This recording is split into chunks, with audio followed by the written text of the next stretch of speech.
Juan Pablo Galicia, que ya se encuentra listo para pues comentarnos, explicarnos en qué consiste esto de que no se mueve nada en el INE, lo del tema famoso del Plan B.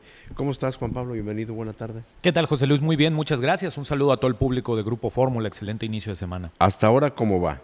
Sí, justamente lo que acaba de ocurrir hace un par de horas nada más es que en el Pleno de la Suprema Corte de Justicia de la Nación se acaba de declarar inconstitucional, es decir, se acaba de invalidar la primera parte del llamado Plan B electoral del presidente de la República. Para explicar y que todo el mundo tengamos justamente la misma información de a qué se refiere todo esto, recordar que el Plan B se le llamó así, se le llamó Plan B, porque originalmente el presidente de la República, Andrés Manuel López Obrador, había enviado al Congreso de la Unión una reforma constitucional, ese era el Plan A.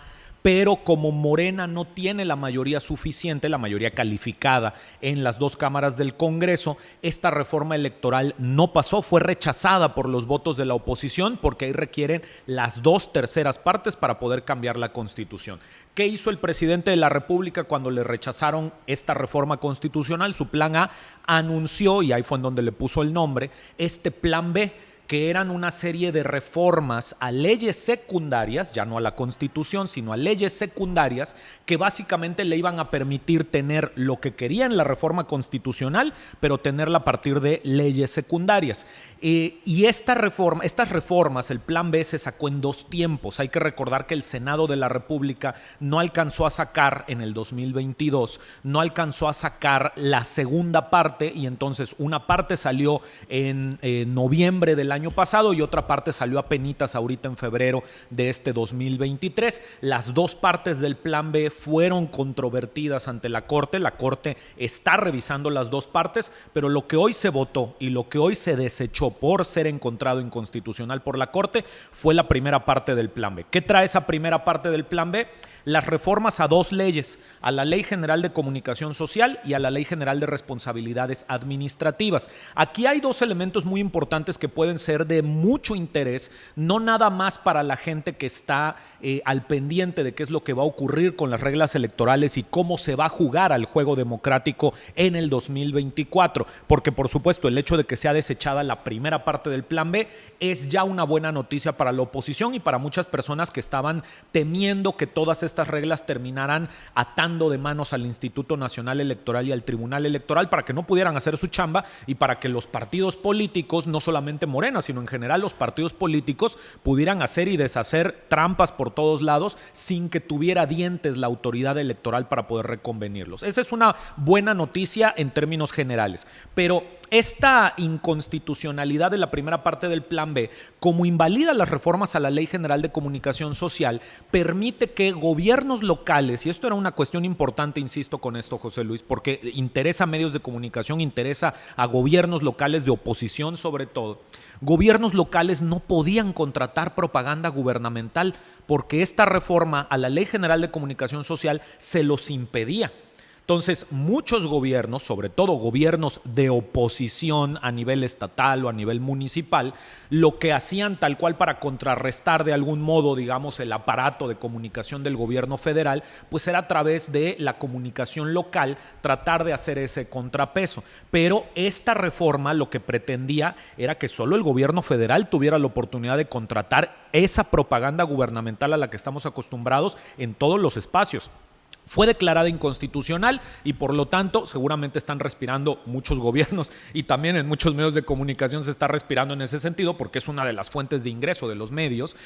Ya no hay ningún problema, los gobiernos locales, municipales y estatales pueden contratar propaganda gubernamental sin que haya un desequilibrio respecto de lo que puede, las ondanadas de propaganda que puede contratar el gobierno federal. La segunda parte del Plan B, que esa no se discutió el día de hoy, pero será discutida en próximos días, es probablemente la parte que más carnita tiene de estas reformas electorales que pretendía el presidente. Insisto, no se ha discutido, pero se anticipa que también serán declaradas inválidas porque el argumento de la Corte el día de hoy es que fueron declaradas inconstitucionales porque se violó el proceso legislativo.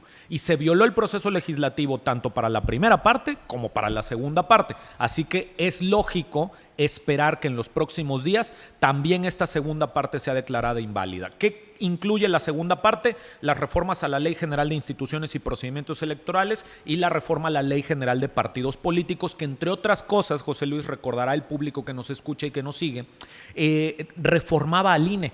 No cambiaba, por ejemplo, el número de consejeros o quiénes iban a ser los consejeros, pero recordar que desaparecía a la Secretaría Ejecutiva y también desaparecía varias de las oficinas y dependencias del INE, reducía las juntas distritales y las juntas locales, es decir, prácticamente se metía a achicar el aparato burocrático del INE, que a lo mejor a muchas personas les puede parecer lógico este tema de, claro, se hace más chica la burocracia y por lo tanto hay un ahorro, pero hablando de términos electorales, que te falte un funcionario electoral implica que hay un órgano de vigilancia que no está haciendo su chamba para cerciorarse de que el meeting, el evento, la caminata, la manta tamaño, de que efectivamente esté ocurriendo y se esté pagando con recursos públicos y no con dinero mal habido que está llegando de quién sabe dónde, José Luis. Entonces, en ese sentido, es igualmente una buena noticia porque, de nuevo, no ha ocurrido, no se ha discutido la segunda parte del Plan B, pero con el mismo argumento de la primera parte,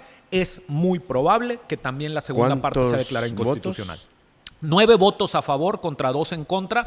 Votaron en contra la ministra Loreto Ortiz Alf y la ministra Yasmín Esquivel, las dos propuestas por el presidente de la República, Andrés Manuel López Obrador, a la Suprema Corte de Justicia de la Nación. Llama la atención que la ministra, Ríos Farjat y también el ministro González Alcántara Carranca, igualmente designados en este sexenio por el presidente y por el Senado, por la mayoría de Morena, ellos no han estado votando. Ellos dos, la ministra Canto Farjat y el ministro Alcántara Carranca, no han estado votando con las otras ministras López Obradoristas, por llamarles de algún modo, ¿no? Y que el ministro Arturo Saldívar Lelo de la Rea, que para otros casos ha estado apoyando los proyectos que benefician a Morena o que benefician al presidente de la República, en esta ocasión votó con el resto de los ministros de la Corte y también dio su voto a favor de invalidar el Plan B de la reforma electoral del presidente de la República. Perfectamente. ¿No han salido encuestas para nada ya en el otro plano? No, en ese sentido todavía. Nada más sí me parece importante señalar, por ejemplo, el sábado, ya lo adelantábamos en Agenda Fórmula, pero para que la gente sepa, el sábado se llevó a cabo la sesión ya del Consejo Político Estatal del PRI aquí en Yucatán y se determinó, con la participación de todas las corrientes que quedan en el PRI, se determinó que va a ser convocada para finales de mayo probablemente elección interna para renovar la dirigencia que actualmente encabeza Panchito Torres Rivas, así que va a ser interesante ver de qué manera se va a desarrollar esto. O sea, porque le van a aplicar la grúa a Panchito. Probablemente quede alguien de la misma línea de Francisco Torres Rivas. Se está hablando de Gaspar Quintal. Eso sí, va a ser renovada allí por un tema de controversia respecto de si era válido, hasta cuándo podía quedarse Panchito Torres, porque a nivel nacional, Alito, muy probablemente ya en estos días sea anunciada la prórroga de su dirigencia hasta el 2024, hasta pasada la elección presidencial. Pero en el caso local, como había controversia, no va a ocurrir este tema de la prórroga, no hay una posibilidad para que se lleve a cabo una prórroga. Va a ser convocada una elección interna a nivel estatal, a ver qué pasa, por lo que comentábamos en Agenda Fórmula, pero para la gente que nos sigue ya hoy lunes, entre semana, que esté enterada también de esa situación, la próxima dirigencia priista va a tener la tarea fundamental de ver cómo le hace para evitar que el partido se siga, resquebrajando y que la militancia, la base militante de ras de suelo, pues no siga teniendo esta coyuntura o esta disyuntiva entre pues con quién me voy con Morena, que tiene los programas federales, o me voy con el PAN, que tiene los programas estatales. En una de esas, si terminan optando institucionalmente también por acabar apoyando al Partido Acción Nacional, como ha ocurrido a nivel nacional, pero eso está por verse. Primero tendrán este proceso de renovación a finales de mayo los priistas del estado de Yucatán.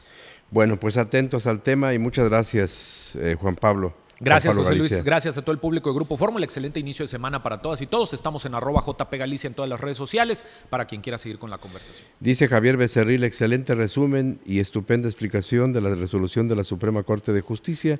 Hoy yo estuve muy pendiente de otros informativos y nadie lo había explicado como Juan Pablo Galicia, dice aquí en Radio Fórmula. Muchas gracias. Saludos al doctor Becerril. Javier Becerril. Mi profesor en la maestría, por cierto.